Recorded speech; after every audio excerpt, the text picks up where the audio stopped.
बिस्मिल्लाहिर्रहमानिर्रहीम। अस्सलाम वालेकुम। मैं हूँ इंजीनियर असमतुल्लाह वज़ीरी और आप लोगों की खिदमत में एक बार फिर से हाज़िर हूँ। दोस्तों, आज का जो ट्यूटोरियल है इस ट्यूटोरियल में मैं आप लोगों को बताऊँगा फ़ंक्शन के बारे में।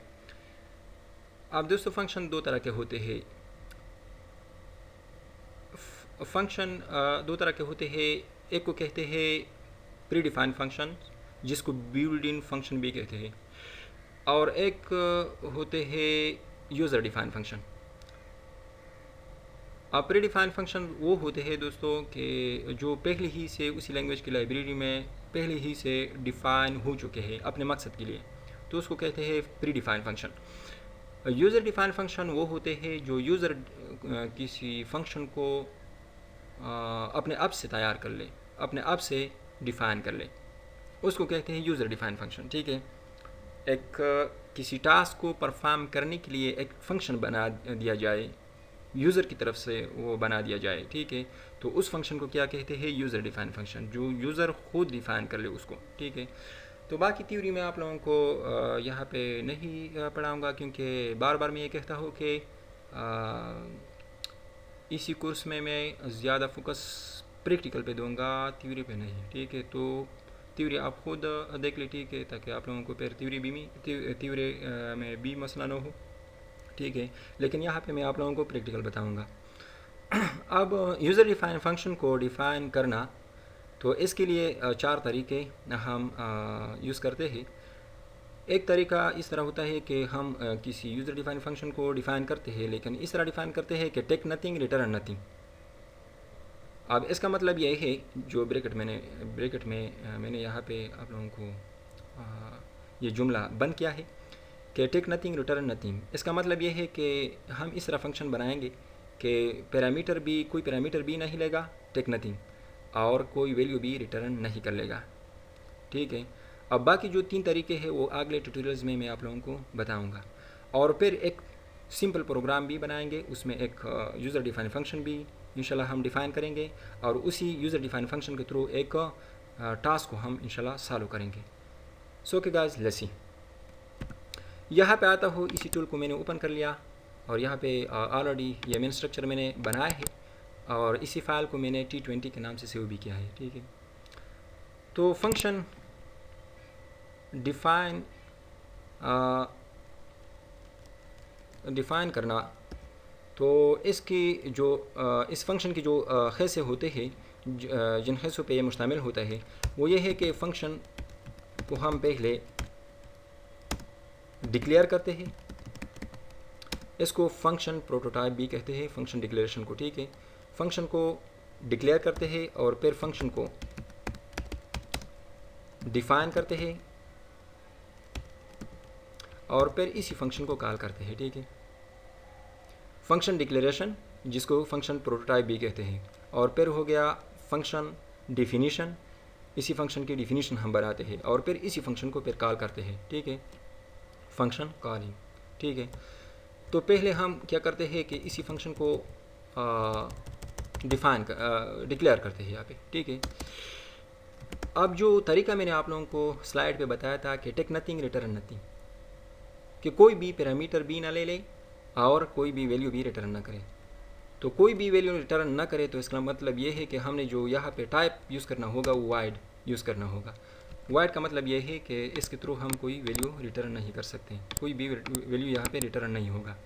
अगर मैं यहाँ पे इंट लिखा होता, तो इसका मतलब फिर ये था कि हमने कोई वैल्यू रिटर्न करना है यहाँ पे। ठीक है, अब मैंने वाइड टाइप यहाँ पे यूज़ किया कि कोई भी वैल्यू रिटर्न ना करे, और फिर फंक्शन की जो नाम है वो लिख ले, और फिर यहाँ पे जो पैरामीटर अगर आपने पास करना है तो टाइप यहाँ पे दे दे। अब हमने वॉइड पास किया यहाँ पे वो मैंने वॉइड लिख लिया, तो इसका मतलब ये है कि कोई पैरामीटर हमने पास नहीं करना है। टेक नथिंग और रिटर्न नथिंग। ठीक है, इसका मतलब ये हुआ, और फिर यहाँ पे सेमीकोलन लगा ले, तो ये फंक्शन डिक्लेयर हुआ। अब हम यहाँ पे क्या करते हैं, फंक्शन को डिफ़ाइन करते हैं, तो वही लिख ले जो मैंने यहाँ पे लिखा है। ठीक है, तो ये लिख ले यहाँ पे सेम। ठीक है, लेकिन यहाँ पे आप लोग सेमीकोलन न लगाए, बल्कि इसकी जगह इसी फंक्शन की जो बॉडी होता है वो बॉडी यहाँ पे बनाए। ठीक है, अब यहाँ पे कोडिंग लिख ले, ठीक है। जो कोड आप यहाँ पे लिखना चाहते हो वो कोड लिख ले, ठीक है। अब मैं एक सिंपल प्रोग्राम यहाँ पे बनाना चाहता हूँ कि इंट num1 एक वेरिएबल मैंने डिक्लेयर किया num के नाम से और एक num2 के नाम से। एक वेरिएबल डिक्लेयर करना चाहता हूँ रिजल्ट के नाम से, ठीक है। अब मैं यहाँ पे एक मैसेज प्रिंट करना चाहता हूँ कि इंटर योर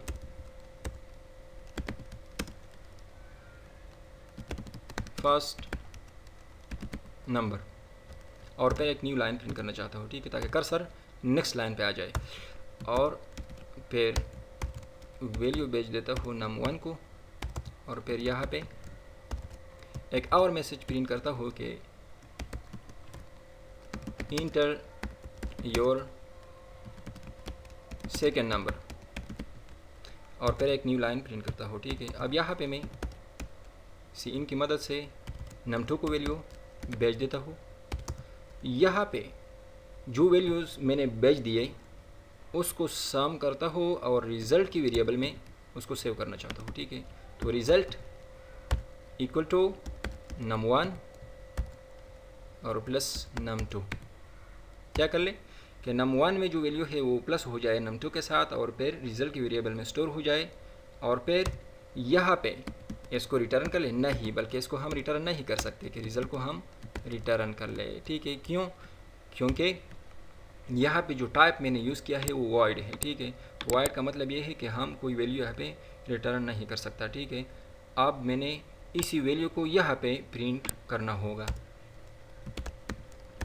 अगर यहाँ पे मैंने लिखा था कि इंट, तो यहाँ पे फिर मैं इस तरह लिख सकता था कि रिटर्न रिज़ल्ट में जो वैल्यू है वो रिटर्न कर ले, ठीक है।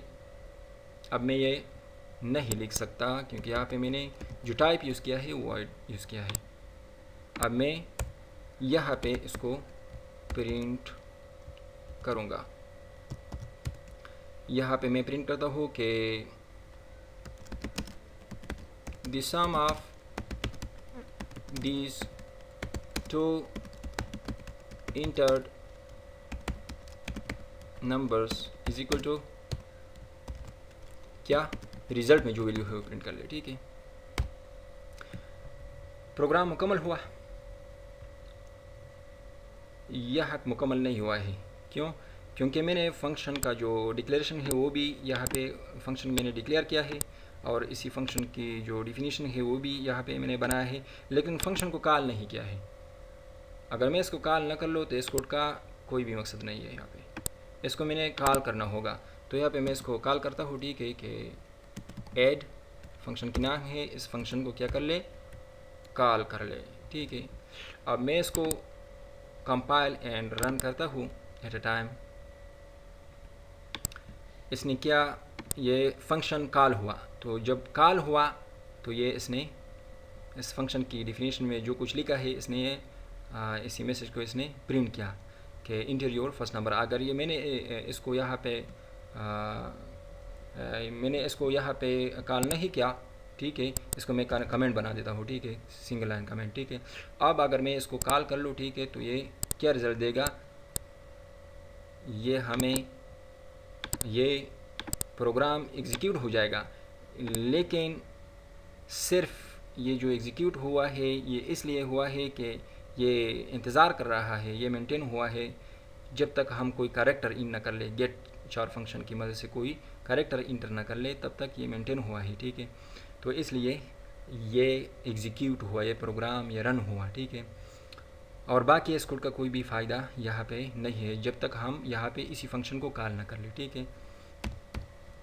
अब मैं इसको कॉल करता हूँ, ठीक है, देख ले।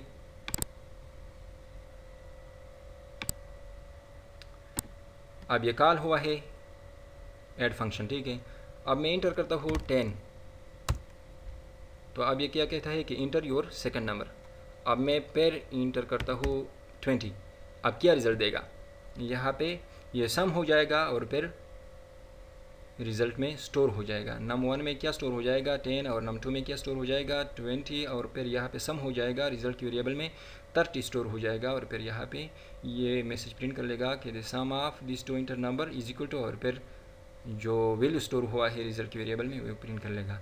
सो ये प्रिंट कर लेगा कि the sum of this two enter number is equal to 30। देख लें, जैसे ही मैं मैंने इंटर का बटन प्रेस किया तो ये रिज़ल्ट इसने प्रिंट किया कि the sum of this two enter number is equal to 30। तो यूज़र डिफाइन फंक्शन और फिर उसका जो पहला तरीका था कि टेक नथिंग और रिटर्न नथिंग, ये तरीका हमने इस्तेमाल किया और फिर एक यूज़र डिफाइन फंक्शन को हमने डिफ़ाइन किया। अगले जो 3 तरीके रह गई वो इंशाल्लाह मैं नेक्स्ट जो ट्यूटोरियल्स होंगे उसमें मैं इंशाल्लाह आप लोगों को बताऊंगा। सो आई होप कि आपको समझ आया हो। इस पे ख़ुद भी प्रैक्टिस कर ली, ठीक है। इंशाल्लाह इतना मुश्किल नहीं है, ठीक है, आसान है, लेकिन प्रैक्टिस करना ज़रूरी है। तो आज का जो ट्यूटोरियल था वो ये था। फिर मिलेंगे किसी और ट्यूटोरियल में, तब तक के लिए अल्लाह हाफ़िज़।